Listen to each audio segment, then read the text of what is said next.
Hello everyone. Now, last class we completed consolidation chapter.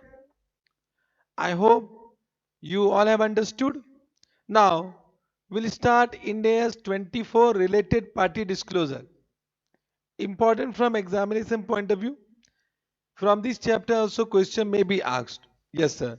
Now, what is the scope of Ind AS 24? Key it apply to related party relationship. Means we need to find out when a related party relationship is created and related party transactions and disclosure requirement for that related party relationship and their transaction in individual financial statement and in consolidated and separate financial statement. Yes sir.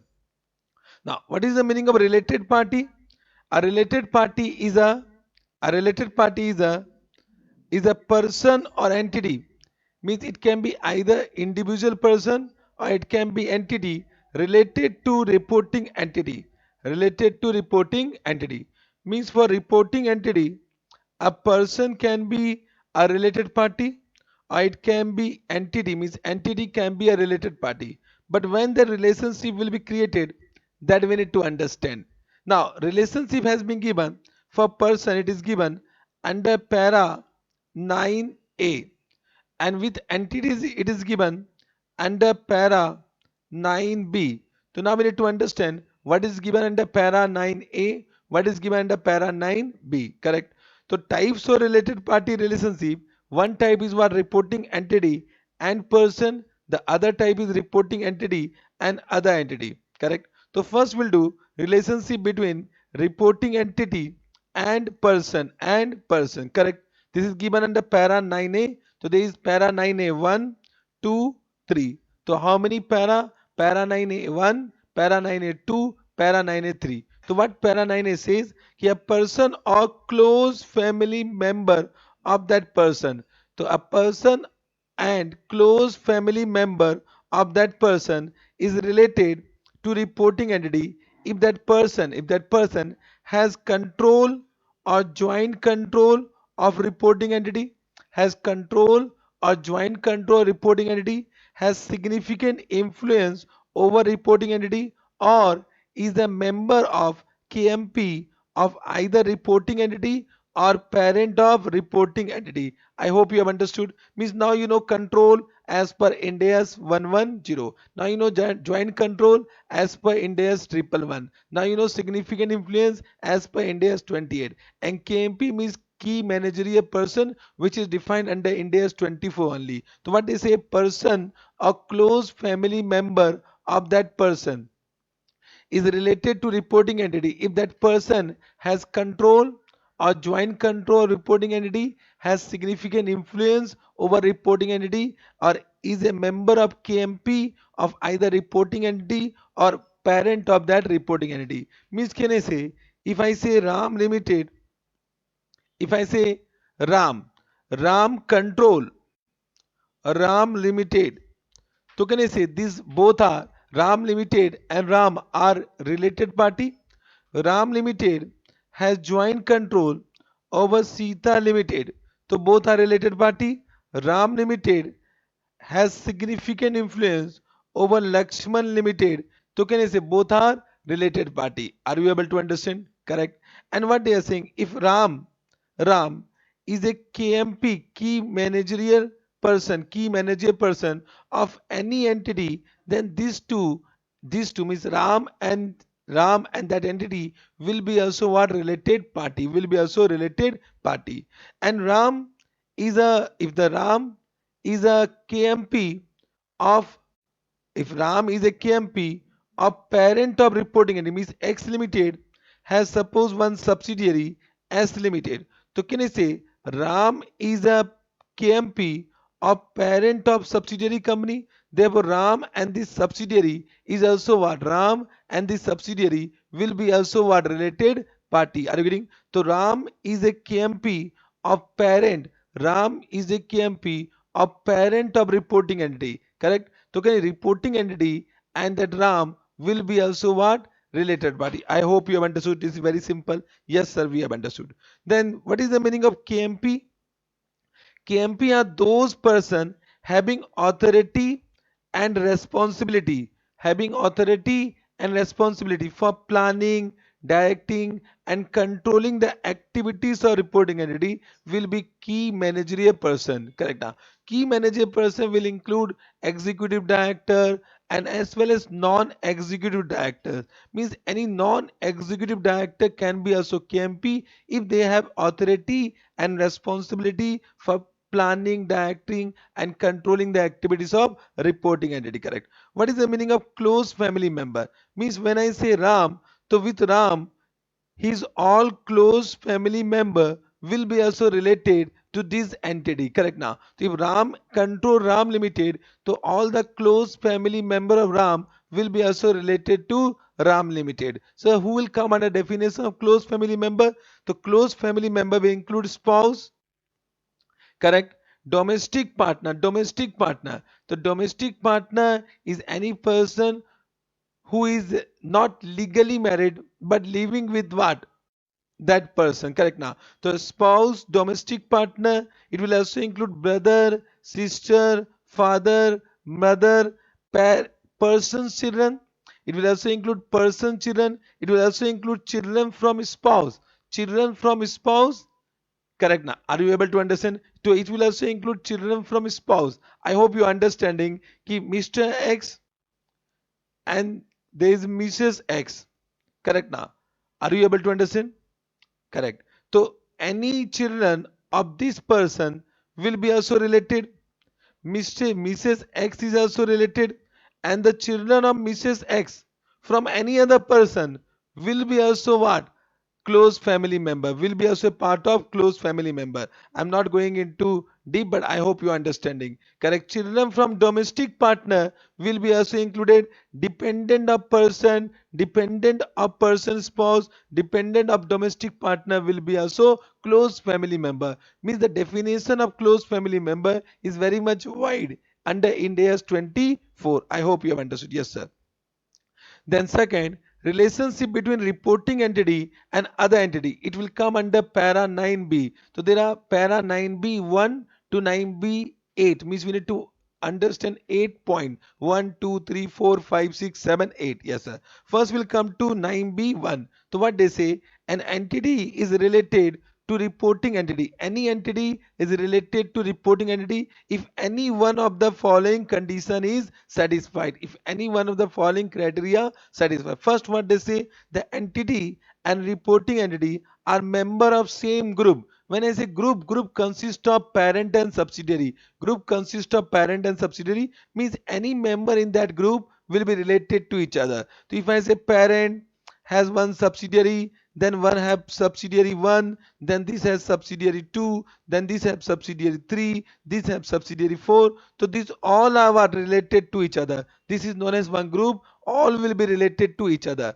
Means it will include parent company, it will include subsidiary company, it will also include fellow subsidiary. So what is the meaning of fellow subsidiaries? Means can I say here, you just see this S1 and S3 are controlled by a common parent entity. So S1 and S2 are fellow subsidiary that will be also related to each other. First point is very easy. Any entity in a particular group will be related to each other. Understood? Yes, sir.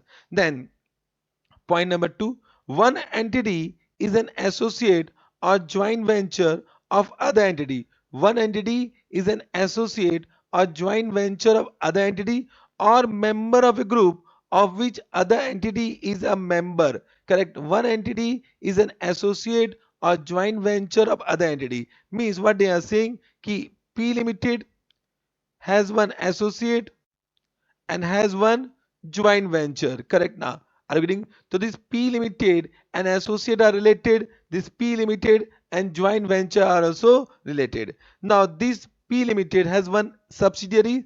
So P and S are related as per para 9b1. These are related as per para 9b2. Are you getting? From which point of view? parent company's point of view. Now S1 has one associate. Now the question is that whether P and A are related. Now this question whether P and A are related, well yes, means any associate of a member in which reporting entity is also member will be also related to each other. So what they say, one entity is an associate or joint venture of other entity, or a member of group, or it is associate or joint venture of member of groups of which other entity is also a member, of which other entity is also member. Means can I say associate of this subsidiary will be also related to parent, and this associate and joint venture parent will be also related to S1. Have you understood this point? So this is covered under para 9b2. Para 9b2. I hope you have understood. I hope you have understood this point. Bolo. Any doubt? Any doubt about this point? No, no doubt. Correct. Then what they have given? Point number 3. Both the entities are joint venture of the same third party. Both the entities are joint venture of the same third party. Means if the parent has two joint venture 1 and joint venture 2, joint venture 1 and joint venture 2, so these two entities are related to each other. These two entities are related to each other. So both joint ventures are related to, both entities are joint venture to same third party, then these joint ventures are related to each other. These joint ventures are related to each other. I hope you have understood this point also. Then point number 4, one entity is joint venture of third party and other entity is an associate of the same third party. Means what they are saying, if the parent has one joint venture and one associate, so these two will be also what, related to each other. These two will be also related to each other. Correct. Now means now we are finding out relation between these two, so these two will be also related to each other. I hope you have understood. Correct. Have you understood this point? Means if I say in this way, can I say, if I say S1, S2, these are related to each other? Yes, sir. If I say in this way, joint venture and joint venture, these two are related to each other? Yes, sir. If I say, just try to understand, joint venture and subsidiary, this will be also related to each other. So this is as per 9B1. Correct? Yes, sir. This is as per 9B3. Correct? This is as per 9B2. Correct? If I say in this way, can I say in this way, कि subsidiary and associate, this will be also related to each other. This will be covered under 9B2. Correct? Can I say this will be also covered uh, joint venture and associate, this will be also related to each other. This is covered under 9b 9b4. Correct, this will be also related to each other. But if I say a1 and a2, a1 a2, these are not related to each other. These are not related to each other.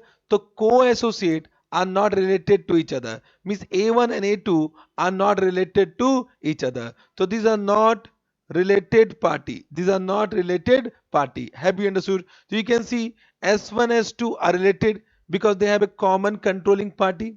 JB and JB are also related because they are joint venture of same third party. Joint venture subsidiary will be also related because they will be, because this is a joint venture. This joint venture, correct now, this is joint venture and this is subsidiary of that group, therefore this will be also related. I hope you have understood all point. Yes sir, we have understood. So 1 2 3 4 you understood. Now I'll come to point number 5. The entity is a post employment benefit plan.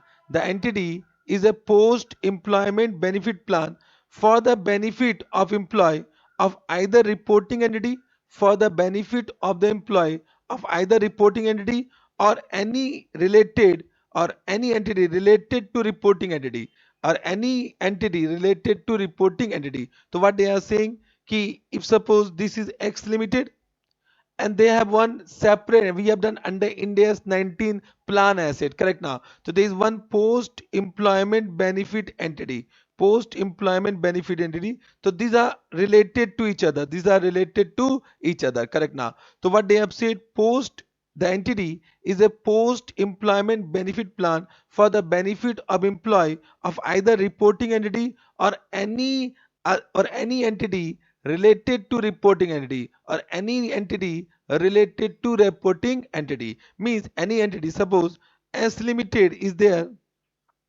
and the post employment benefit plan of S1 will be related to each other, and post employment benefit plan of related party for X Limited, so this will be also related to each other. So post employment benefit plan of reporting entity and post employment benefit plan of any entity related to reporting entity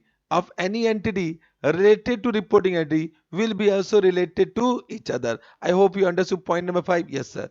Then point number 6, the entities controlled or jointly controlled by a person defined by person identified in para 9a above. So para 9a is what? Let us understand para 9a.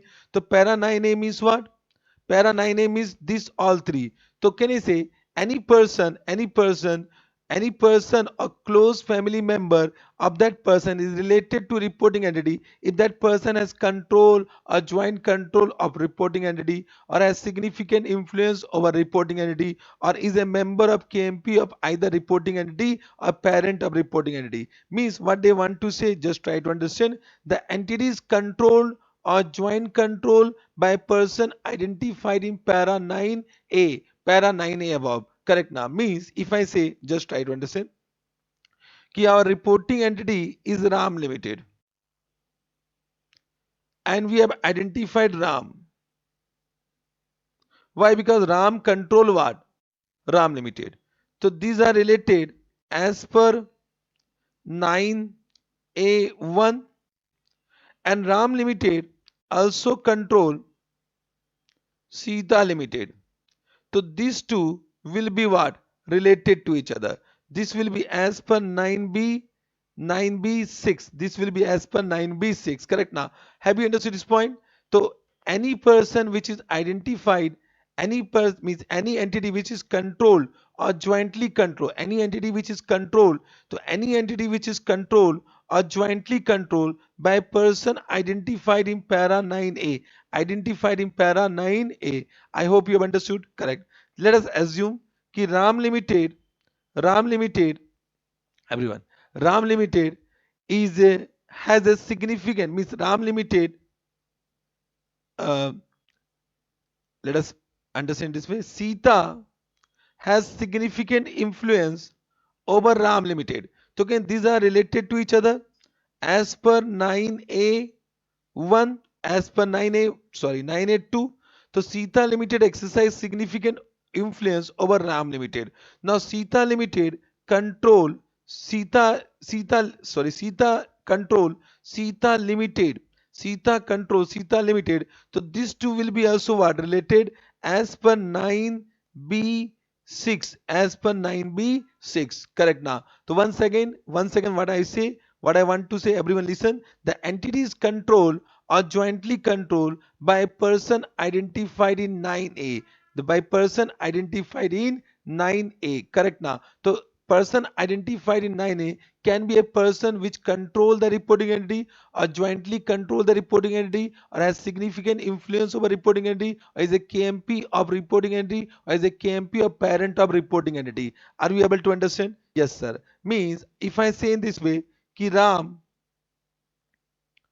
control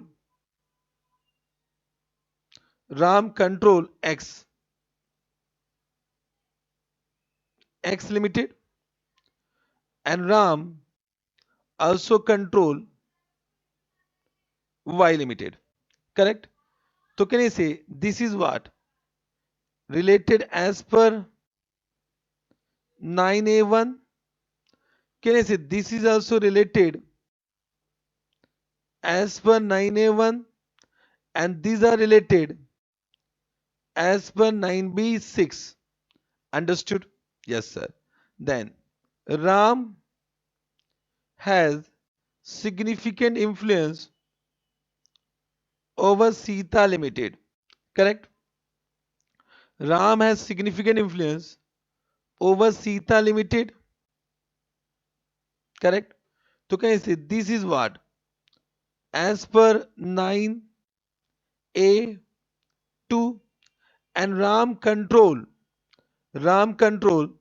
what? Jet Limited. This is what? As per 9A1, and this will be as per what?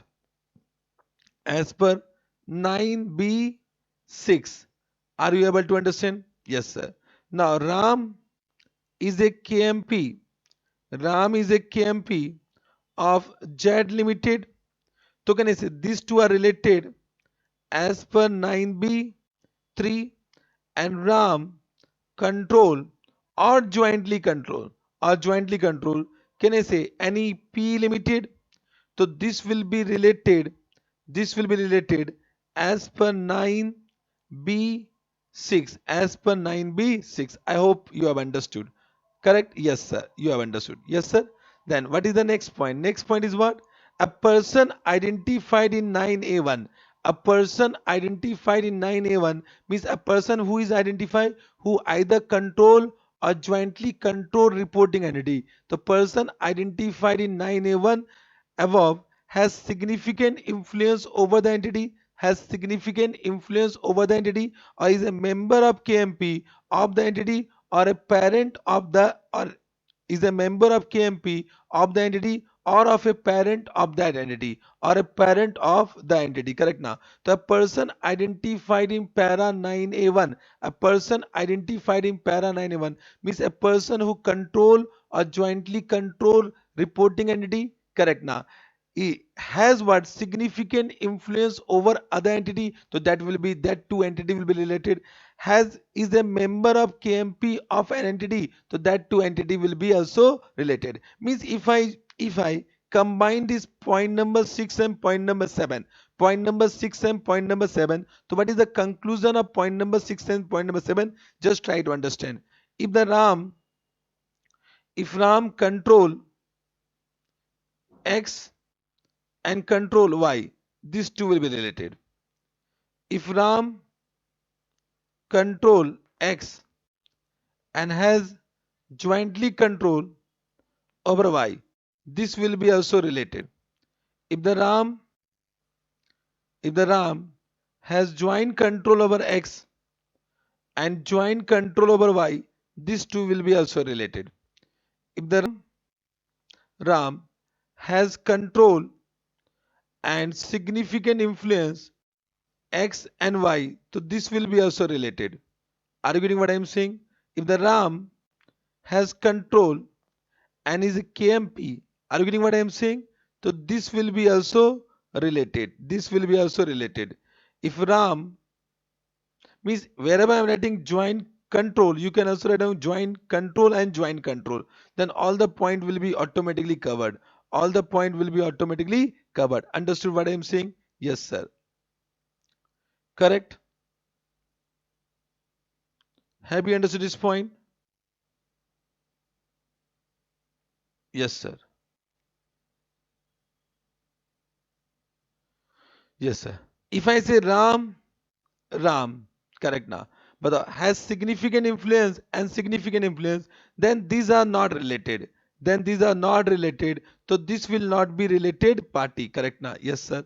When I say is a KMP, Ram is a KMP, Ram is a KMP of X and KMP of Y. So this will be also not related. Correct now. So can is a common director does not mean these two are related party. Correct now. So this will be also not related party. This will be also not related party. Understood this point? I hope you have understood this point. Yes, sir. Yes, sir. We have understood. Correct. Then last point. The entity or any member of a group of which it is a part. An entity or any member of a group of which it is a part provide key managerial services, key management personal services to a reporting entity or to the parent of reporting entity. Means if I say in this way, entity which provide key management personal services to entity or to the parent of reporting entity. Means it might happen कि individual is not providing KMP services and entity is providing KMP services. So X and suppose Y Limited provide KMP services to X Limited. So these are related. So if Y Limited is providing KMP services to X, so these are related. Or suppose this is what subsidiary S1. So Y Limited is providing KMP services to the parent of subsidiary company, to the parent of subsidiary company. So this will be also related. This will be also related. And there this what? Y. Suppose Y has S1, S2, correct now. So this is a group. So this group will also become, this entire group will become related to X and S1, to X and S1. Correct now. 1 second, I will read what they have said. What they have said, just try to understand. Entity or any member, isko dekho, or any member group of which it is a part, means if that entity has a is a parent or subsidiary of a group, is a parent or subsidiary of a group, the entire group will become related to this reporting entity or to the parent of reporting entity if such entity provide key managerial person service to the reporting entity or to the parent of reporting entity. I hope you have understood. Have you understood this point? Para 9a, para 9a 1 2 3, para 9b 1 2 3 4 5 6 7 8. Correct? Have you understood this point? Have you understood this point? Then one note has been given that associate will include, when associate is a related party, so it include all the subsidiaries of also associate. So if associate is related party, the subsidiaries of associate will be also related party. If joint venture is related party, the subsidiaries of joint venture will be also related party. Once again, if associate related party, so associate will also include subsidiaries of associate, and joint venture will also include subsidiaries of joint venture. Correct now. It means if the parent has one associate, these are related, and associate subsidiary will be also related. The parent and this party will be related party, and the subsidiaries of associate will be also related party. Understood this point? So associate will include his subsidiaries and joint venture will also include his subsidiaries. So write down, associate will include the subsidiaries of associate and joint venture will include the subsidiaries of joint venture. Subsidiaries of joint venture. I hope you are able to understand. Any doubt about this? Batao. Have you understood this point? Correct? Yes, sir. We have understood this point. Yes, sir. Then, then there is one para. What are excluded from the purview of related party transactions? Means what is not covered under related party relationship. What they have said. Two entity. Already I have said. Two entity are not related party simply because they have common director. So simply because they have common director, I have said Ram is a KMP of X, Ram is a KMP of Y. So X and Y are not related party. So simply because they have common director, the entity does not become related party. Similarly, two entities are not related parties simply because member of KMP of one entity has significant influence over another entity. Means if the Ram, if I say Ram, what do you want to say?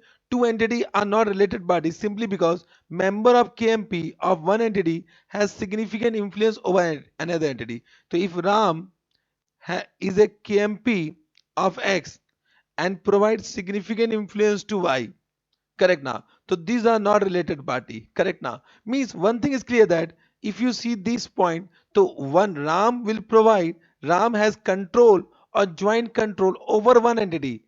Ram will have what? Control or joint control over one entity. Then the relationship is created. You can see in this, if you see this chart, correct now, this may Ram has neither control or joint control over X and Ram has neither control or joint control over Y. Therefore, these are not related. You can see here also control and joint control is missing. But you can see in these there is one entity where Ram has control or joint control. You can see in this also in one entity Ram has what control or joint control. Are you able to understand? Yes, sir. Yes, sir. Yes, sir. Correct. Then two joint venturer, two joint venturer are not related simply because they share joint control over joint venture. Means if I say कि joint venture two investor A Limited and B Limited. A Limited is holding 50% and B Limited is holding 50%. So these are related, but these will not be a related party simply because of this reason कि they have one common joint venture, they are not related party. Correct now. The two partners will not be related party unless they are covered under some other para. Unless they are covered under some other para. The two joint venturer are not related simply because they share a common joint venture. Yes, sir. Share joint control over joint venture. Yes. Then provider of finance, trade union, public utility company, government department agency. This department may provide this department entity may exercise significant influence, but this will not be a related party. Correct now. So normally income tax department may exercise significant influence, but they are just giving a clarification. These are not related party. Yes, sir. Single customer, suppose we have single customer or supplier or any franchisee or any agent or any distributor with whom entity transact a significant volume of transaction. So if suppose I have a significant volume of transaction only with one customer, only with one supplier, only with one franchisee, then also they are not covered under related party relationship. Yes, sir. Understood. So what is related party transaction? What is related party transaction? So a related party transaction is a transfer of resource means asset or services or obligation. So it is a transfer of resource, services or obligation between a reporting entity and related party regardless of whether price is charged or not charged, whether price is adequate or inadequate, whether price has been charged or not charged. Means a services has been given free of cost. As services has been given free of cost, then also it will be related party transaction. Then also it will be a related party transaction. Correct now. So any transfer resource, any transfer of services, any transfer obligation between reporting entity and related party will be a related party transaction uh, regardless of whether price has been charged or not charged. Understood? Yes, sir. Have you understood? Means even the price is adequate, even the price is fair, then also it will be a related party transaction, not disclosure. Can I say this in this chapter disclosures are important because the name of the chapter is related party disclosures. Correct? Yes, sir. So for all entities, this is a common disclosure required irrespective of any related party transaction. Irrespective of any related party transaction, what they say, relationship between parent and his subsidiary shall be disclosed irrespective of related party transaction. The relationship between parent and subsidiary need to be disclosed irrespective of what? Irrespective of related party transaction. Entity shall disclose name of his parent and ultimate controlling party. Ultimate controlling party means if I say Ram control Ram Limited, Ram Limited control Ram Limited control Sita Limited and Sita Limited control Lakshman Limited. Are you getting this? Say? And suppose we are discussing about Lakshman Limited.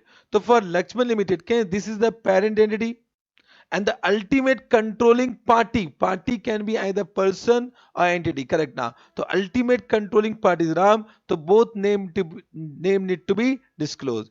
And if neither is parent nor is ultimate controlling party prepares CFS. Now suppose Sita is exempted from consolidation, Sita Limited, and of course Ram is an individual, they will not prepare consolidated financial statement. So can I say in this case Ram Limited will prepare CFS.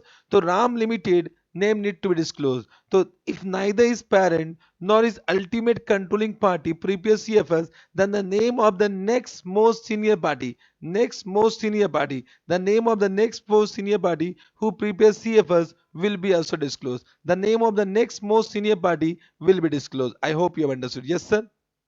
Correct. Understood.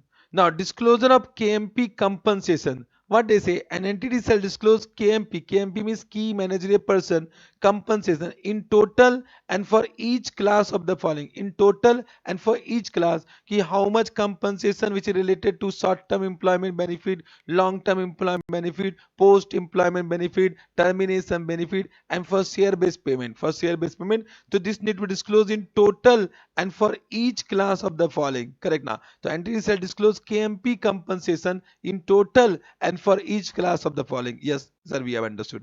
Then point number C, disclosure of related party transaction. So whenever there is a related party transaction, following disclosure need to be given for that related party transaction. Correct now. So this is as per para 18. If an entity had related party transaction during the period, it shall disclose the following. What they will disclose? Name of the nature of related party relationship, ki what is the relationship, whether it is subsidiary, associate, joint venture, whatever relationship, that need to be given. Nature of related party transaction, what is the nature of transaction, whether it's sale transaction, loan transaction, purchase transaction, that need to be given. Amount of transaction, amount volume need to be given. Amount of outstanding balance, what is the amount due, that need to be given. Provision for doubtful debt related to amount of outstanding balance, means any provision for expected credit loss, any provision for doubtful debt related to amount of outstanding balance need to be disclosed. And any expense recognized during the period in respect of bad and doubtful debt due from related party. So any expense recognized during the period in respect of bad and doubtful debt from due from related party need to be also disclosed. So these are the disclosure required for each related party transaction. Understood? Have you understood this point? Yes, sir. Correct? Yes, sir. Now, circumstances under which disclosure of para 18 are not required. Circumstances under which disclosure of para 18 means this is not required. This disclosure is not required. What they say? Related party transaction with government, that has control or joint control or has significant influence over reporting entity. Means suppose state government, Telangana state government is controlling or joint controlling or has significant influence over X Limited. So any transaction between these two, of course, this will be a related party transaction. So this related party transaction are exempted from disclosure under para 18. Correct now? Are you getting? So related party transaction with government that has control or joint control or significant influence over reporting entity. And point number B, related party transaction with another entity that is related party because same government has control or joint control or significant influence over both reporting entity and other entity. Means if I say Telangana state government has control X Limited and also control Y Limited. So any transaction between this state-owned entity, this is known as state-owned entity. So any transaction between these two entities are related party transaction but are exempted from disclosure which is given under para 18. However, following disclosure are required for A and B. Following disclosure means they are exempted from para 18, but some disclosure will be required. First is name of that government, nature of related party, nature of relationship with reporting entity, what is the nature of relationship, and the nature and amount for each significant transaction. Nature and amount of each significant transaction. Only nature need to be given, amount need to be given only for significant transaction. I hope you have understood. Correct. Have you understood this point? Yes, sir. Then disclosures are not required when such disclosure are in conflict of entities' duties of confidentiality. Such disclosure are not required when such disclosures are not required when such disclosure are in conflict of entities' duties of confidentiality. Let us take one example. Suppose bank has a KMP. So can I say any transaction between bank and KMP? Bank is a company and KMP is means director of that bank, a related party. Now KMP, this Mr. X means any director has opened a saving bank account, a FD account. Can I say in the capacity of customer? In the capacity of customer. So this transaction, can I say bank as as per the duties of confidentiality should not disclose any transaction of their customer unless legally required, unless it is legally required, correct? Now so they will not report this transaction which is in the capacity of customer. Yes, if there is a KMP remuneration, that need to be disclosed. If a loan has been given, that need to be disclosed. But any transaction which is in the capacity of customer should not be disclosed, because that will conflict bank duties of confidentiality, correct? Yes sir. Similarly, any intra-company transaction within group is not required to be disclosed in CFS. Can you see in CFS all the intra-group transaction will be cancelled? So all intra-group transaction will be cancelled, automatically cancelled. So can I say if it is already cancelled and group will be a single entity as a whole, so that entire group will be one entity. So any transaction between them will not be a related party transaction, means will be a related party transaction for individual and separate financial statement, but not for consolidated financial statement. I hope you have understood. Correct. This Ind AS 24 over. Any doubt? Any doubt? No doubt. Let us come to some question.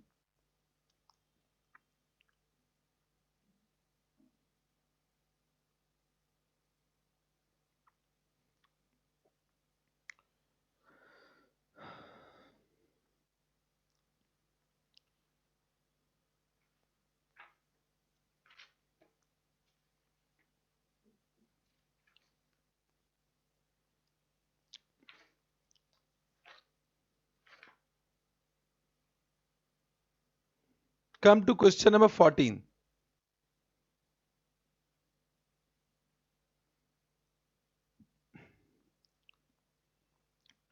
Uttar Pradesh state government holds 60% shares in PQR Limited and 55% in ABC Limited.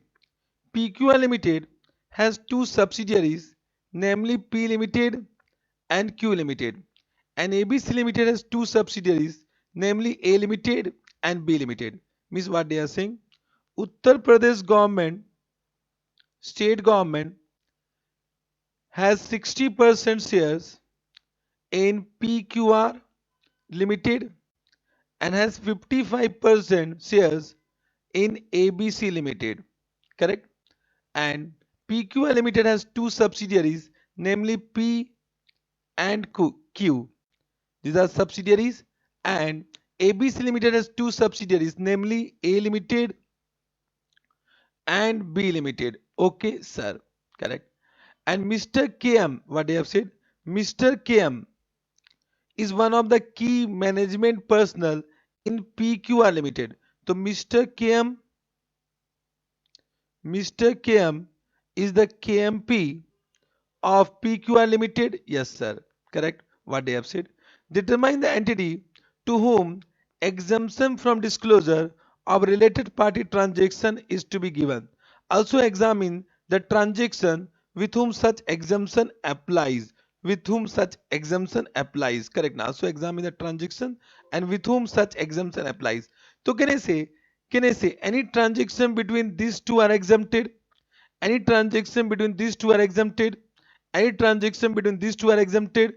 As well as can I say these are also indirectly controlled by Uttar Pradesh, because if the state government control PQR and PQR control P, so state government indirectly control these. So any transaction I will say between all these are exempted, but any transaction between this KMP are not exempted. It is not exempted. Correct. Now if you read the answer, according to above para, means that same para, The entity's P's financial statement.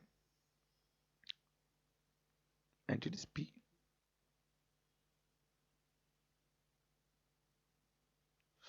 For entities P's financial statement, the exemption in para 25 applies to transaction with government, Uttar Pradesh state government, and transaction with entity PQR, ABC, entity QAB. So I already said every transaction with each other party will be exempted.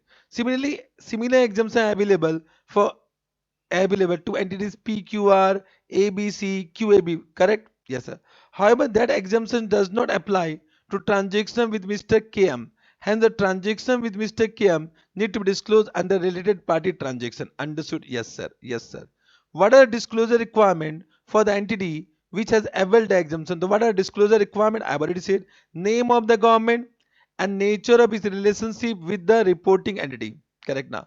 And can I say nature and the amount of each significant transaction and the nature and amount of each significant transaction. These are required to be disclosed. Understood? Yes, sir, we have understood. Have you understood this?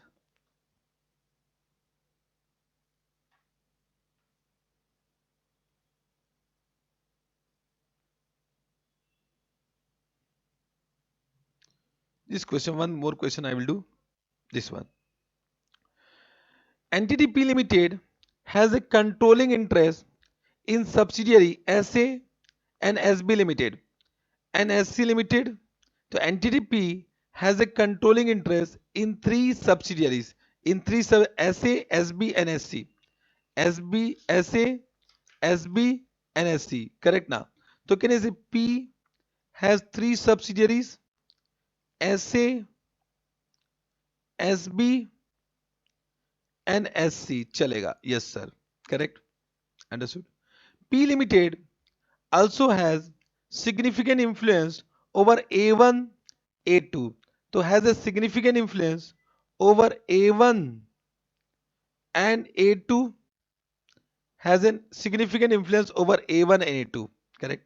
Subsidiary SC Limited has a significant influence over A3. SC Limited has a significant influence over what? A3. Over A3. Yes sir. This is a question. Correct. Yes sir. Examine related party relationship of various entity. Means you need to find out from each point of view. तो कहने से for P, if I say in this way, ऐसे बनाते P, P, SA, SB, SC, A1, A2, A3. So P is can I say related to SA as per para 9B1. This is also para 9B1. This is also para 9B1. बोलो yes or no? Have you understood this point? Correct? Correct? Any doubt? Are you able to understand what I am saying? And this will be covered under para 9b2 and this will be also para 9b2. Bolo. Huh? Correct? Correct. And this will be also covered. This will be covered in this A3 is the associate of SC which is a member of that group. So this will be also covered in para 9b2. If you forgot, let us read what they have said. Very good question. What I have done. What was para 9 by 1 to you understood 2? One entity is an associate or joint venture of one entity or a member of group of which other entity is also a member. I hope you have understood this point. Correct? Have you understood this point? Now, from SA point of view, can you say this will be related? This will be related. This will be related. Correct? Bolo. And this will be also related as per para 9b2. Yes, sir. Similarly, you can do for SB and SC also. SB and SC? Yes, sir. Now, if I come to A1,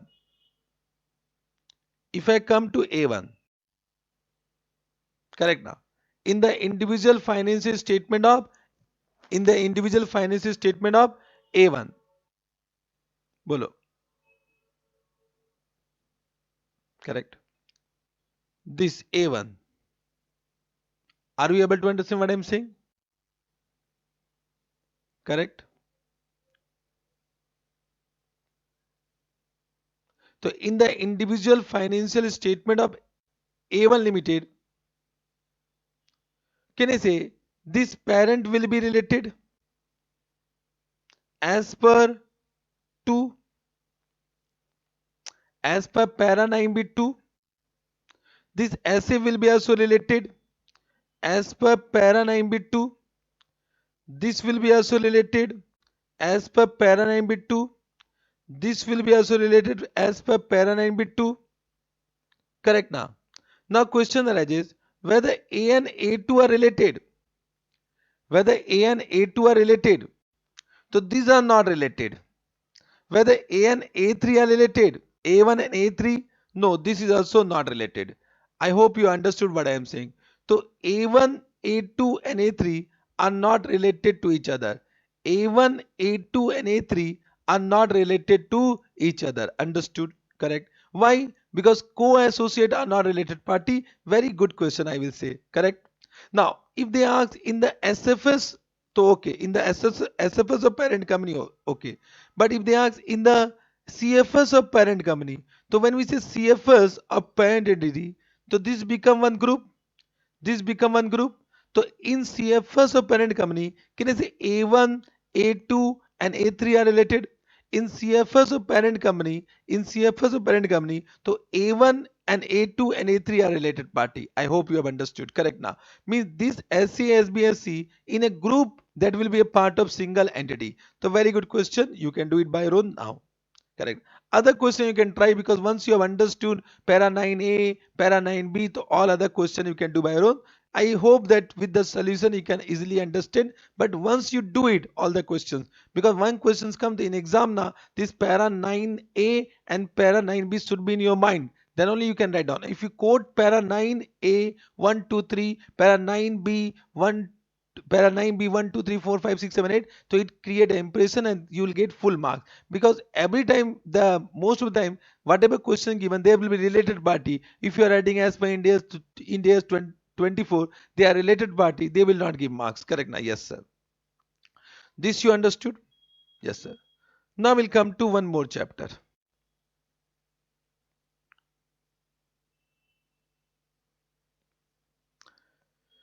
We'll come to which chapter? India's 34. India's 34.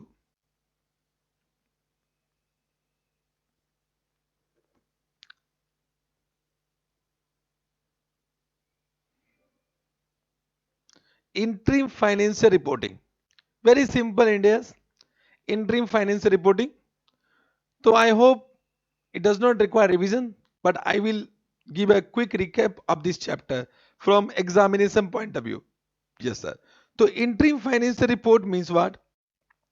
Any financial report containing either a complete set of financial statement or a condensed set of financial statement for an interim period. So, sir, what is the meaning of interim period? Any period less than full financial year will be interim period. So, any financial report, yeah, any financial report which contain either condensed financial statement or complete set of financial statement for an interim period will be interim financial report. Means whenever you are preparing financial report for 3 months 6 months, that will be interim financial report. Correct? Yes sir. But first annual financial report may be for less than 12 months. So one clarification is given, that is not interim financial report. So for that Ind AS 34 is not applicable. Yes sir. Now one more clarification. When I say interim period, so for interim period, we report either interim financial result or interim financial report. So Ind AS 34 is applicable for this. Ind AS 34 is applicable for interim financial report, not for interim financial result.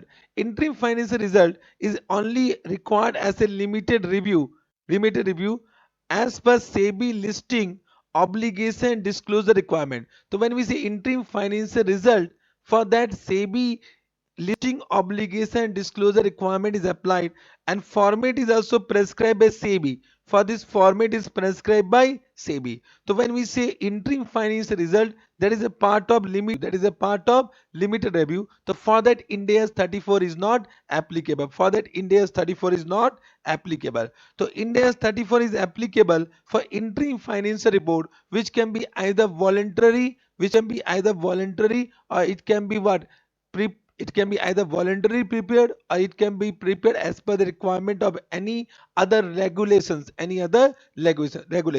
But if you are preparing interim finance report, Ind AS 34 will be applicable. If entity prepare IFR means interim finance report, it should be as per the requirement of Ind AS 34. And correct. Now, when I say interim finance report, it can be either complete set of financial statement or condensed financial statement. When I say complete, the complete balance sheet will be given, complete SOK will be given, complete SOP will be given, complete statement of cash flow will be given, and all the notes to account which is required need to be given. Correct now. But in case of condensed financial statement, only condensed balance sheet, condensed SOK, condensed SOPL, condensed statement of cash flow, and selected explanatory notes are required. Correct now. So Ind AS 34 encourage condensed financial statement, but they will encourage, means Ind AS 34 encourage that for interim financial report you should prepare condensed financial statement. Does not We should not prepare complete set of financial statement. It does not means Ind AS 34 does not say that we can't prepare complete set of financial statement. Both type of statement can be prepared under interim financial report. But can I say, for preparing interim financial report as a complete set of financial statement is a wastage of time, wastage of money, wastage of paper also. Correct now. Therefore, India's 34 encourage condensed financial statement. I hope you have understood. Yes, sir. Correct. Now, what will be the form and content of interim financial report? Here is the form and content of annual financial statement. We have done under Ind AS 1. But the form and content of interim financial report will be done under Ind AS 34. What they say? Form and content. If the entity publish a complete set of financial statement, then Ind AS 34 do not encourage complete set of financial statement. That already I have said. It should be prepared and presented in the same format. It should be prepared and presented as per the same format, and as per the same content and requirement of annual financial report. So it should be prepared as per the same. It should be prepared and presented in the same format and as per the same content and requirement as we have presented for annual financial report, as we have done for annual financial report. Correct. So in the same format, as per same content, as per the same what requirement. Understood. But if the entity published a condensed financial statement, what they say, statement shall include heading and subheading, heading and subtotal included in the most recent annual financial statement. Means only heading is required with the subtotal. Are you getting? So statement shall include heading and subtotal included in the most recent annual financial statement. Means only we can run PP and the total. Then what?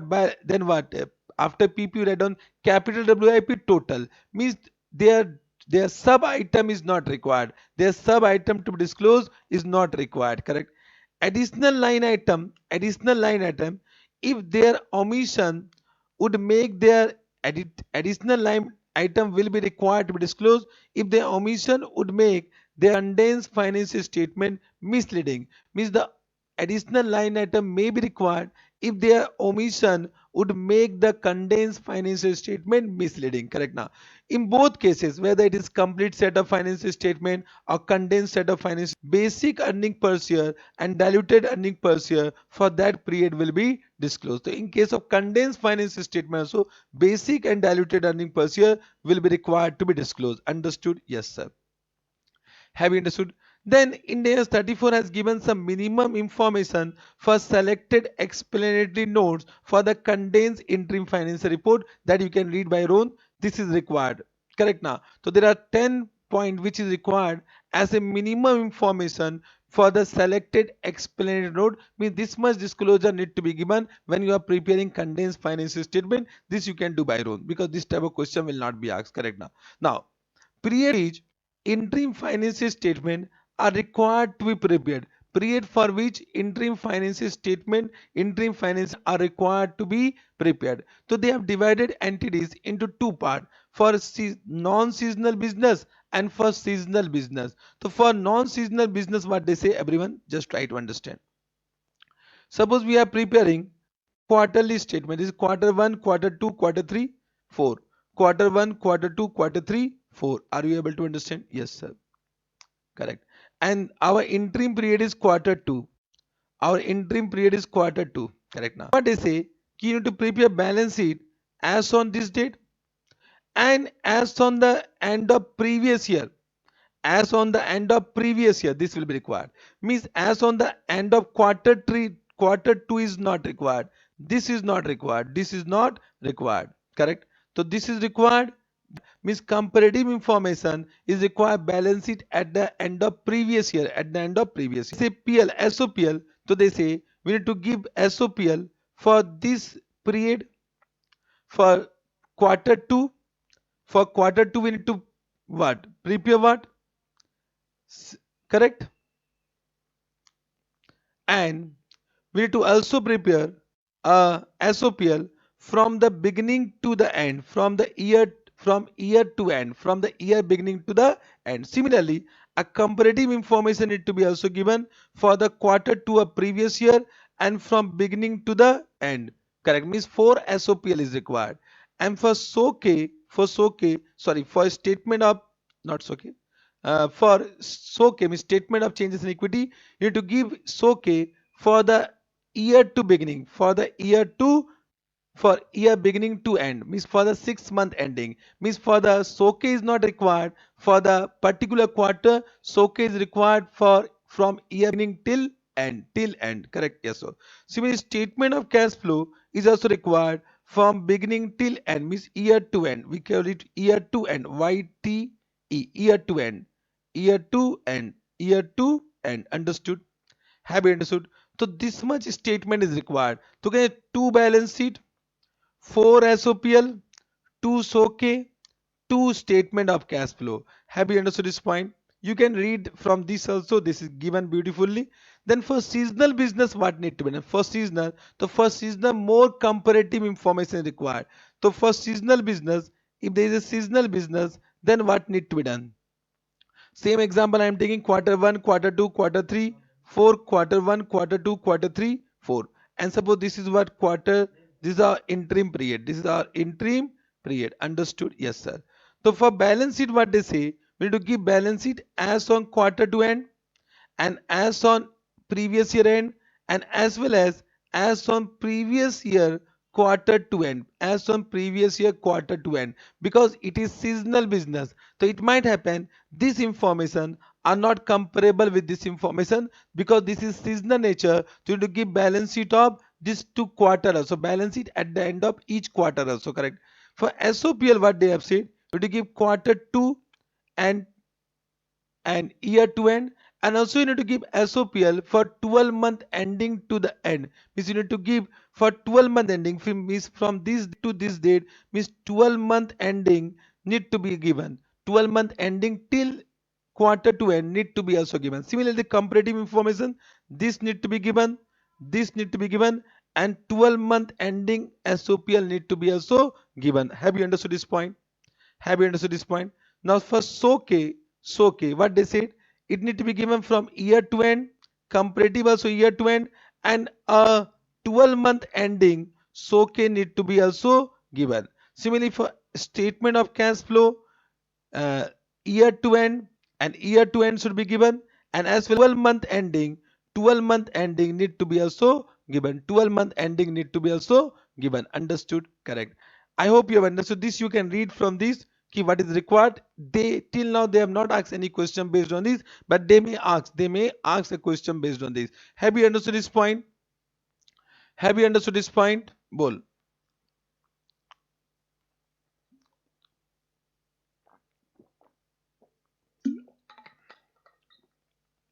Have you got it? Yes, sir. We have got it. Done. Then recognition and measurement of income tax, very important. This is very important. Now, how to recognize and measure income tax for interim period? For interim period, to some guidance has been given. What they say: first calculate estimated weighted average tax rate for the current interim period. So first we need to calculate estimated weighted average tax rate, means effective tax rate. I can say effective tax rate. For that, what we'll do, what is the formula? Estimated weighted average tax rate or effective tax rate will be equal to estimated total tax expense of current year. We need to estimate the total tax expense of current year divided by total estimated accounting income. Accounting income is PBT, profit before tax. Total estimated accounting income for current year multiplied by 100. So this will be equal to what? Estimated weighted average tax, where tax expense is equal to current tax and deferred tax. Current tax plus minus deferred tax. Understood? Yes, sir. Correct. Now, how to find out, means what is, how to calculate tax expense for the current interim period? Tax expense of current interim period. So what we'll do, for we'll first find out cumulative tax expense up to the end of current interim period. Cumulative expense up to the end of current interim period. So what we'll do, we'll find out actual accounting income, cumulative actual accounting income up to the end of reporting period multiplied by weighted average tax rate. Correct. So this will be cumulative tax expense. From this we'll deduct less tax expense already recognized in previous interim period. So this will be the tax expense of the current interim period. Correct. Now let me take one question. Let us take one question. Already question has been drafted. Correct. From the following information of A Limited, calculate tax expense of quarter 1 and quarter 2 for the year 2017-18. So you can see I have given quarter 1, quarter 2, quarter 3, quarter 4. Accounting income for quarter 1, accounting income for quarter 2. So for quarter 1, can I see actual, and quarter 2, quarter 3, quarter 4 will be estimated. And for quarter 2, can I say quarter 1 and quarter 2 will be actual, and quarter 3 and quarter 4 will be estimated. Yes, sir. Other information has been given. Estimated deductible temporary difference originated during the year, means there is some deductible temporary difference originated during the year. 10,000 estimated in quarter 1, but that was increased to what? Estimation increased to 40,000 in quarter 2. There was some brought forward taxes from tax losses from previous year. So there is some brought forward tax losses from previous year. Correct. Now 20,000 means this will be used for set, this will be used in current year, means it was unused in last year. So guys, last year we should create DT on this, we should create deferred tax asset on this. So what they said, for which DTA was not recognized during previous, subject to prudence limit, means on this DTA was not recognized during previous year. Why? Because there was no probability of future taxable income, because of which DTA on such unused tax losses was not recognized. So can you see, because DTA was not created, the question of reversal of DTA will not arise in this year. I hope you are understanding. Yes, sir. Then they have given tax rate 30%, education says 4%, calculate tax expense. So what we will do? Can I say first I will say about quarter 1. So quarter 1, first we write on total estimated accounting income for 17-18. Can I say this will be total of these four? 1 lakh, 1 lakh 20, 1 lakh 50, 90,000. This is equal to what? 4 lakh 60,000. Estimated. Yes, sir. For in this we'll do expense plus expense disallowed. So 10,000 was estimated to be disallowed. It become 4 lakh 70,000. Correct. Can I say from this will adjust brought forward tax losses to 20,000 will be adjusted and will become 4,50,000 taxable income. Now on this taxable income, we'll calculate current tax. Current tax will be what? 30% plus 4%. Means this will be what? 31.2%. So current tax will be what? 31.2%. 31.2%. Now on deductible temporary difference, we'll create DTA means deferred tax income. So we'll create deferred tax income means DT. Deductible में DTA. So DT will be 10,000 into 31.2, that is 3120, but it will be negative. So what is the total tax expense? Total tax expense will be 1,37,280. 1,37,280. Now we'll find the effective tax rate. So 1,37,280 divided by accounting income is 4,60,000. So you can see we have done B divided by A. B divided by A. So the effective tax rate is 29.84 for the first quarter. For the first quarter. So we need to now find a tax expense. So tax expense become cumulative tax expense of the first year is the actual accounting income. Actual accounting income for first year is 1 lakh into 29.84. So this is 29840.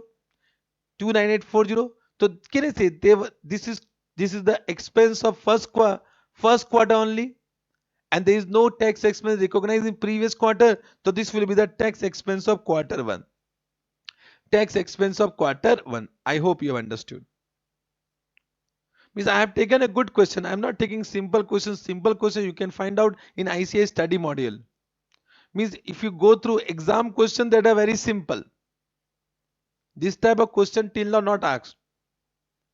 They will not ask because they will also die.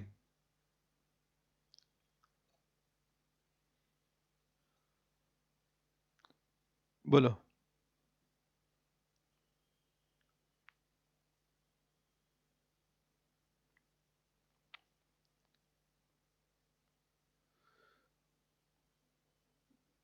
Have you understood this much?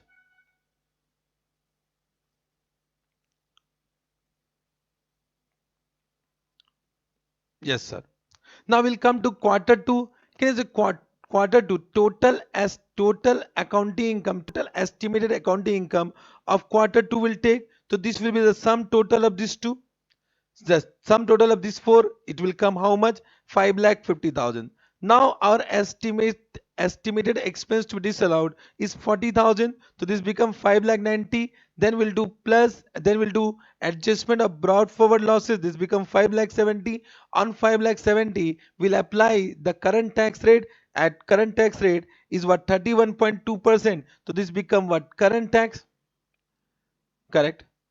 Now we'll calculate deferred tax on deductible temporary difference. So that is a deductible temporary difference was how much on this? It was 40,000. So 40,000 into what? 31.2%. 40,000 into what? 31.2%. Correct?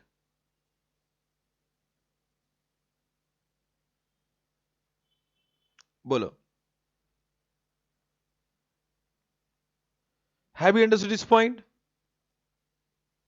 Now, one point I forgot to explain, this deductible temporary difference, why it is originated, because some expense were disallowed in current year. Therefore, we are doing 10,000, we are doing disallowance, correct? So due to disallowance of expense, due to disallowance of some expense which will be allowed in future, some deductible temporary difference will arise, correct? Now, on such deductible temporary difference will create DTA, correct? I hope you have understood, correct? Now, so 40,000, it will be 40,000 into 31.2, that is 12480. This become total tax expense 1,65,360. Now we'll find out effective tax rate. So effective tax rate will be this by 5,50,000, which will be equal to what? Which will be equal to 30.06. Now this 30.06 will apply on total accounting income of year 1 and year 2. We'll do reassessment. So 30.6 will apply on accounting income of year 1 and year 2. So year and year 2 it was 2,50,000 into 30.6,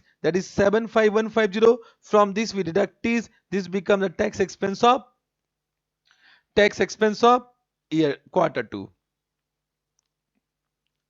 Have you understood this point?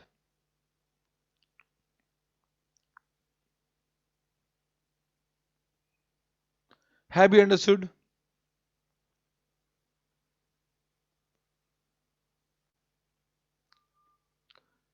Have you understood or not? Respond.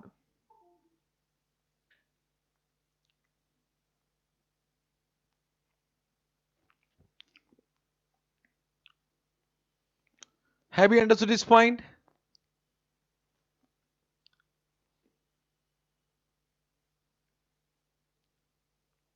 Yes, sir. Then I will just change the one information in this question. Ki suppose in the above question, DTA was already recognized on carry forward tax loss in previous year. Means on carry forward tax loss of previous year, DTA was already recognized in previous year.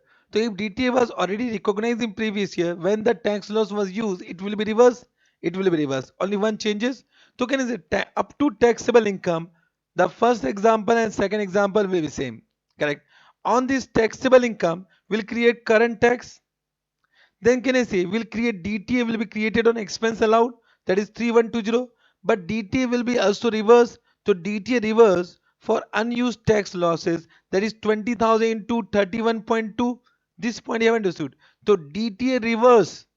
So when DTA reverse, this become DTA expense. So 6240 will be added. So again, this will be the total tax expense. This will be total tax expense. The 1,43,520. I hope you are understanding what I am saying. Have you understood this point? Yes, sir. So 1,43,520 divided by accounting income. Accounting income. The accounting income the first year was accounting income uh, of the of Means total accounting income was 4,60,000. That become what? Weighted average tax rate become 31.2%. Then you can proceed. Same thing you can do in quarter two. I hope you understood. Yes, sir. We have understood. I hope you have understood this point. So either question is asked from this topic from India's 34, or they ask from this topic. Recognition of revenue and expense means either they will ask from this topic tax expense, or they will ask from this topic. Correct now? Yes, sir. This is also very important. Recognition of revenue and expense. Correct. What they say? Ki revenue that are received seasonally or occasionally within a financial year. The revenue which are received seasonally or occasionally in a financial year should not be anticipated and deferred if anticipation and deferral would not be appropriate at the end of entity's financial year. For example, dividend income. Whether we anticipate dividend income, no. For example, royalty income, uneven sales, can I say it is recognized at the point it is recognized as and when it occur. So this will be recognized in the quarter in which such income is received or accrued. Correct now? Are you getting?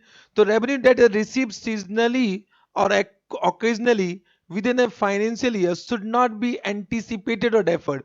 It should not be anticipated. It should not be deferred if anticipation or deferral would not be appropriate at the end of entity's financial year. For example, government grant. Can I say government grant can be deferred at the end of financial year? Therefore, government grant received can be deferred. Government grant received can be deferred because it can be deferred at the end of financial year as per Ind AS 20. But received, dividend income received in one quarter, whether it can be deferred at the end of financial year, no. So dividend income will recognize when the right to receive the dividend is established. Are you getting what I am saying? Yes, sir. Correct. Yes, sir. I hope you have understood what I want to say. Second point number two, expense or cost that are incurred unevenly during a year should be anticipated or deferred. So any expense which are incurred unevenly during a financial year should be anticipated or deferred if and only if it is appropriate to anticipate or defer that type of cost at the end of financial year. Means for example, advertisement expense, whether we defer it at the end of financial year, no. Whether we anticipate it, no. Therefore advertisement expense will be recognized in the quarter in which it is incurred. For example, commission expense, it will never be deferred. For example, bad debt, it will never be deferred. So we cannot anticipate it, we cannot defer it. Correct now? But can I say, for example, provision? The provision is recognized only at the end of the year. On anticipate means we anticipate it provision is recognized. The provision can be created at the end of each quarter. At the means for provision can be anticipated at the end of the quarter. Correct now. The provision for gratuity, deferred loss in case of sale and leaseback transaction, sale and leaseback transaction. This point you delete because now India 116 has some different point. Correct now. The provision for gratuity or any outstanding expense you anticipate now, so any expense you which you anticipate at the end of financial year, which you recognize at the end of financial year, that can be recognized at the end of the quarter also. Correct now. Understood. Cost that does not meet the definition of the asset, any cost which do not meet the definition of asset at the end of any interim period should not be deferred. It should be charged to profit and loss account as an expense. Correct. And so, for example, development expenditure which does not meet the recognition criteria for a particular interim period will be charged to profit and loss account for that particular period. Understood? I hope you have understood. Correct. Then changes in accounting policy. If there is any changes in accounting policy, India's 8 says we need to apply retrospective application. So what they say, the effect related to current interim period, should be recognized in the PL of current interim period. So due to changes in accounting policy, the effect which is related to current interim period should be recognized in current interim period. The effect of such changes relating to prior interim period shall be adjusted in the year to date column of SOPL. Means suppose we are into quarter 3, correct? Understood?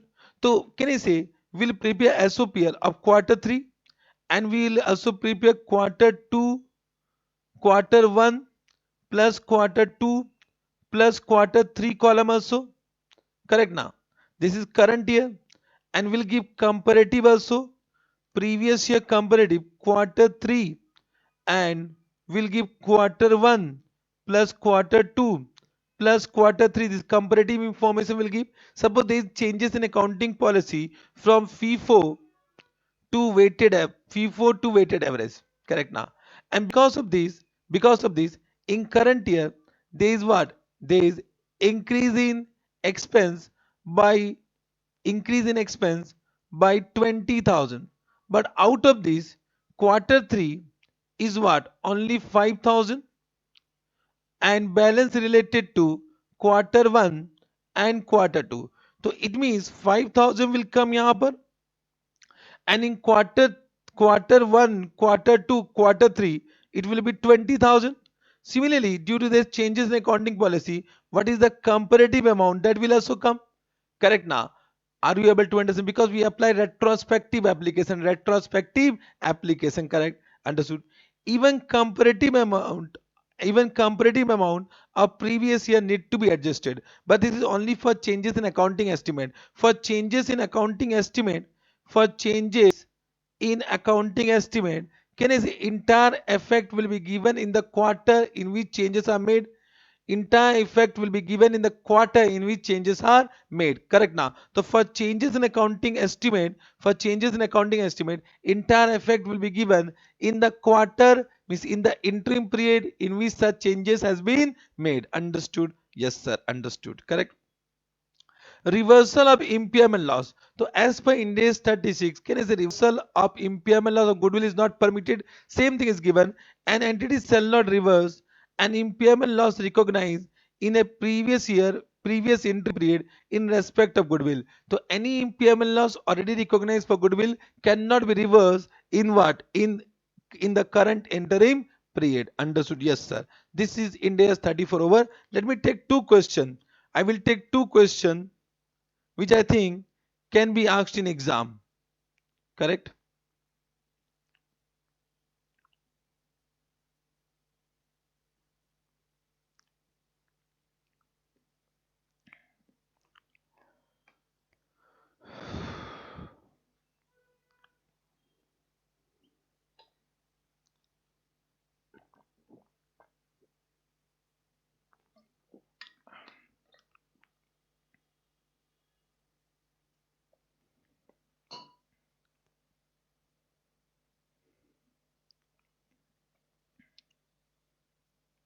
Come to question number 2. ABC Limited manufacture automobile part. ABC Limited has shown a net profit of rupees 20 lakh for the third quarter. So they have shown net profit of 20 lakh for the third quarter. Point: following adjustments are made while computing the net profit. Bad debt of rupees 1 lakh incurred during the quarter. 50% of bad debt have been deferred to the next quarter. Can we defer it? No, we cannot defer it. So can I say we will deduct 50,000 from this only? 50,000 will be deducted from this only. Additional depreciation of rupees 4,50,000 resulting from change in the method of depreciation. तो बोला कि additional depreciation of rupees 4,50,000 क्योंकि additional depreciation will come due to changes in accounting estimate. These changes in accounting estimate. So can it will be recognized in this quarter only. They have done correctly. So this is correctly adjusted. Therefore, no adjustment required. Exceptional loss. There is an exceptional loss of 28,000 incurred during the third quarter. Incurred during the third quarter. Mean this quarter, 50% of exceptional loss has been deferred to the next quarter. Can we defer? No, we cannot defer. We cannot defer. So entire loss will be recognized in this quarter. So 14,000 will deduct. Rupees 5 lakh expenditure on account of admin expense pertaining to third quarter is deferred on the argument that fourth quarter will um, one second. 5 lakh expenditure on account of admin expense pertaining to third quarter is deferred on the argument that fourth quarter will have more sales. Therefore, fourth quarter should be debited by higher expenditure. The expenditure are uniform throughout the expenditure are uniform throughout all quarter. The entire 5 lakh expenditure has been deferred. Huh?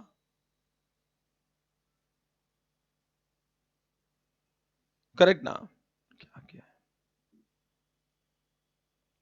So it will be also minus 5 lakh. Yes, sir, because entire expenditure has been deferred, so minus 5 lakh. So this will be your correct net profit of the third quarter 20 lakh minus 50,000 minus 14,000 minus 5 lakh is equal to what? 14 lakh 36,000. Check करेंगे. This is coming 14 lakh 36,000. But you need to inform the reason behind this. You need to inform reason behind this, then only you will get marks. Correct? Yes, sir.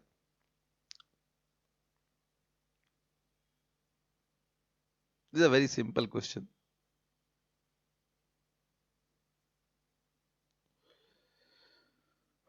Let me do this question. ABC Limited present interim finance report quarterly. On 1/4/2001, ABC Limited has carry forward loss of 600 lakhs for income tax purpose for which DTA has not been recognized. For which DTA was not recognized. ABC Limited earned 900 lakh in the quarter ending 30th June 2001. Correct? 30 September 2001, and this excluding the carry forward losses. Income tax rate is expected to be 40%. Calculate the amount of tax expense to be reported in each quarter. So what is the total? Bolo. So they have earned 900 in each quarter, means 900 into 4, 3,400. 3,400 minus करेंगे 600. So this become how much? 3,000. Sorry, this was 3,600. 9 4 is 36. So it is 3,000. 3,000 में we apply 40% tax rate. So 40% is how much? 3,000 into 40%. That is 1,200.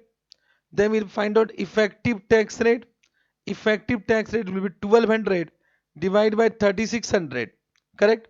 So 1,200 divided by 3,600, that is 33.33%. So each quarter it is 33.33%. Correct. So what is the calculated amount of tax expense to be reported in each quarter? So this is 900 into 33.33%. How much? 900 into 33.33%. That is how much? It is what? 300 lakh for each quarter. 300 lakh for each quarter. Very simple. This type of question can be. I have done a better question than this. Understood? I hope you can do it. This is all you can do. One more question I would like to take.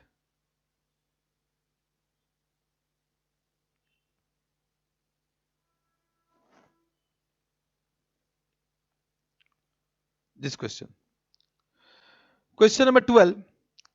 Question number 12.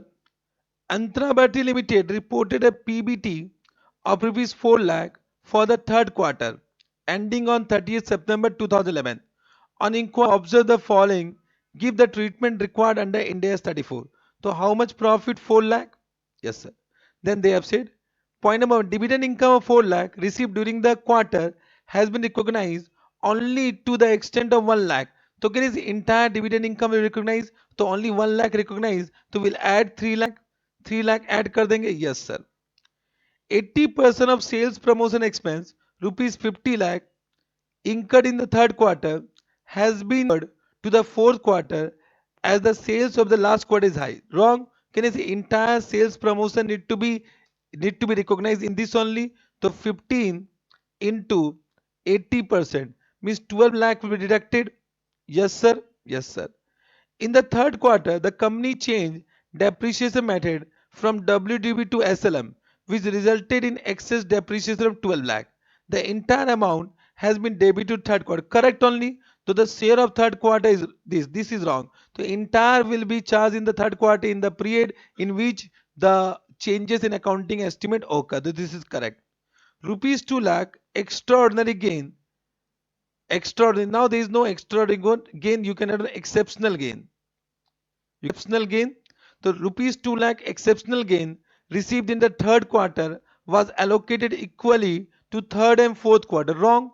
Gains to be recognized in the year in which it has been earned. Correct now. So can I say in these 1 lakh will be added? Yes, sir. Cumulative loss resulting from the change in the method of inventory values. This is changes in accounting estimate was recognized in the third quarter of rupees 3 lakh.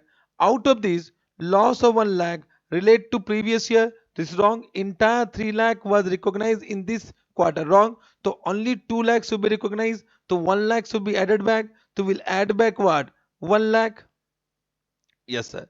Sale of investment in the first quarter resulted in a gain of 20 lakh. So sale of investment in the first quarter resulted in a gain of 20 lakh. The company has apportioned this equally to the fourth quarter. Wrong. It should not be deferred. So 20 lakh divided by 4 means 5 lakh. So we'll do minus what? 5 lakh from this. Let's see what is the answer.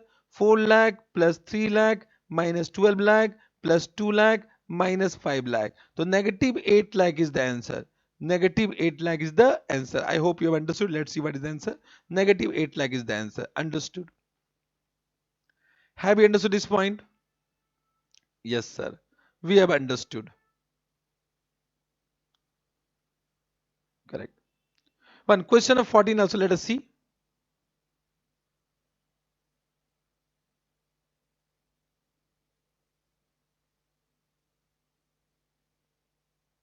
Question 14. Estimated annual income 1 lakh.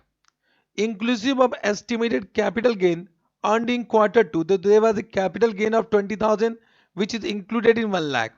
On capital gain, the rate is 10%. On other income, the rate is 30% for the first 40,000 and balance is 40%. Assume there is no difference between estimated taxable income and estimated accounting income, means there is no deferred tax. Calculate tax expense and weighted average annual effective tax rate. Also calculate tax expense of each quarter when the estimated income of each quarter is 25,000 and income of second quarter up to means all quarter the accounting income is 25,000 but the income of second quarter include capital gain of 20,000. Let us do. So can I say out of 1 lakh 20,000 is the capital gain. So on this we'll apply 10%. So that become 2000. Yes, sir. Balance 80,000 will apply slab rate. So first 40,000 will be how much? 30%. And next 40,000 will be how much? 40. This is how much check karenge? This is 12,000 and this is 16,000. This become total 28,000. 28,000. Correct now. So we'll calculate effective tax rate for this, not for this. Understood? Correct now. So can I say this is what current tax? We should add deferred tax also, but there is no deferred tax. So this become 28,000. 28,000 divided by what? 80,000 divided by 80,000 into what? 100 into 100. तो ये कितना है? 28 divided by 80 into 100, that is 35%. This is 35%. Understood? This become effective tax rate. This become effective tax rate. In your exam they may give some deferred tax also. Be careful. Yes sir. Now first quarter 25,000, so we'll do 25,000 into 35%. Second quarter it is 25,000. 25, 20 is capital gain, for that we'll apply 10%, and balance 5,000 is other income, for that we'll apply 35%. Third quarter once again 25,000 into 35%, and fourth quarter 25,000 into what? 35%. Have you understood this point? Have you understood? Bol. Have you understood? This type of question can be asked. This also done. So this chapter is also completed from my point of view. Understood? Have you understood?